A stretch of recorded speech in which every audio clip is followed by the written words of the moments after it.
Kratkega premora je konec, Ljudski vrt je že v znamenju delovne vneme. Začelo se je po ustaljenem razporedu s tehtanjem, uvodnim nagovorom strokovnega vodstva in potem na igrišče. Priprave je začelo 29 nogometašev, nekateri so se vrnili s posoj. Dino Hotić, Robi Pušaver in Luka Uskoković. Nekateri mladi so že v preteklosti okusili igranje ali treniranje s prvo ekipo. Žan Celar, Adis Hodžić, Sandi Ogrinec, Luka Štor in Nino Irgolić, tako da neznancev na prvem treningu ni bilo. Zame je vseeno ta mladina, katera je priključena, so novi obrazi, vendar recimo generalno za NK Maribor ne.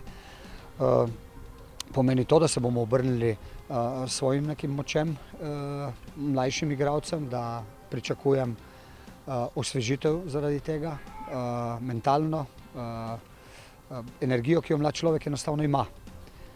Od starejših pa pričakujem veliko izkušenj in zelo je odvisno od njih, kakšno slačilnico bomo imeli, kakšen odnos bomo imeli do dela, od mladine pa jasno pričakuje, da bomo imeli veliko energije. Eden izmed povratnikov, Robi Pušaver, ki bo konkuriral za mesto na desni strani obrambe, ocenjuje, da ga je pol sezone igranja za Krško precej okrepilo.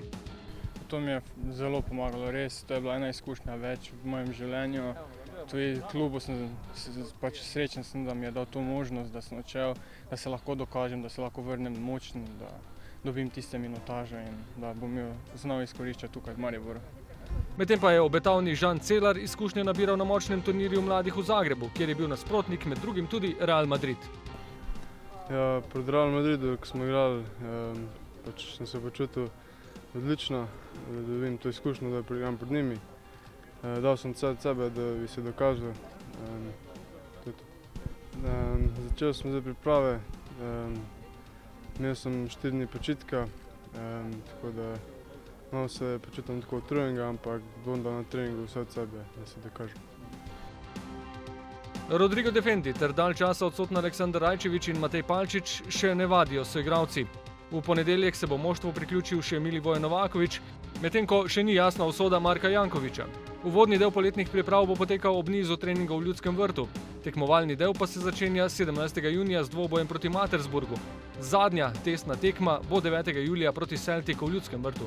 Pomemben datum vmes je 20. junij, ko bo žreb kvalifikacij za Ligo Evropa. Cilji pred novo sezono so jasni. Jasno je, da tu ne sme biti nobenega sprenevedanja.